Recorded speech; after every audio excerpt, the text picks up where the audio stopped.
மீனா சொல்ற வார்த்தையை கேட்டு விஜயா நடுநடுங்கி போயிடுறாங்க. அதை விட ஸ்ருதி சொன்ன வார்த்தையை கேட்டு கொலை நடுங்கி போயிடுறாங்க. முத்து குடிக்கவே கூடாது, அதை மறக்கணும் அப்படிங்கிறதுக்காக ஜூஸ்ல மருந்து கலக்கி வச்சிருப்பாங்க. அதை குடிச்ச விஜயா என்னடான்னா கைய முயன்னு கத்திக்கிட்டு எதை எதையோ சொல்லிட்டு இருக்காங்க. அதனால அவங்களுக்கு விடாம வயிற்றுப்போக்கு வந்துகிட்டே இருக்கு. அதனால அவங்க அல்லல் பட்டுட்டு இருக்காங்க. ஒரு கட்டத்துக்கு மேல அவங்களால ஒண்ணுமே முடியல. அதனால டயர்டாகி படுத்துடுறாங்க. வீட்டில் எல்லாருமே இருந்துட்டு இருக்காங்க. ஆனா எல்லார்கிட்டையும் கேட்கும் போது என்னென்னமோ சொல்லி சமாளிச்சிட்டு இருக்காங்க.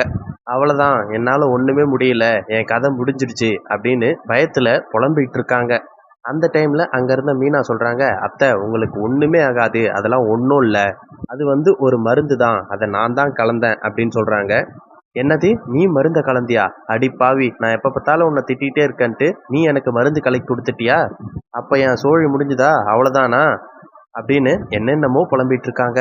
அந்த டைம்ல மீனா எல்லா உண்மையும் சொல்றாங்க.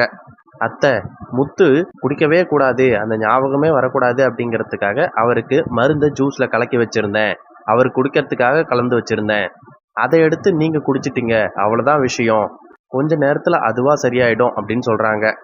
இல்ல இல்ல, அதெல்லாம் நான் நம்ப மாட்டேன், எனக்கு என்னென்னமோ பண்ணுது, என்ன ஹாஸ்பிட்டல் கூட்டு போங்க அப்படின்னு கத்திட்டு இருக்காங்க. இல்ல அத்தை, இதுக்கெல்லாம் ஹாஸ்பிட்டல் போகக்கூடாதான், இப்பதான் அந்த அக்கா கிட்ட கேட்டுட்டு வரேன், நீங்க சாப்பிட்டது நாட்டு மருந்து தான், அதனால ஒன்றும் ஆகாது, இப்ப நீங்க இங்கிலீஷ் மருந்து எடுத்திருந்தீங்க அப்படின்னா அது பெரிய சைடு எஃபெக்ட் ஆகி உங்க உயிருக்கே ஆபத்து ஏற்பட்டிருக்கும்.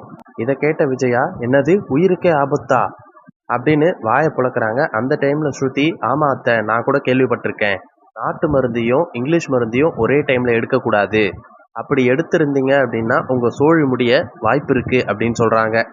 என்னம்மா நீ இப்படி சொல்ற, அதுக்கு அந்த மீனாவே பரவாயில்ல போலயே அப்படின்னு சொல்லிட்டு கதி கலங்கி போய் நிக்கிறாங்க.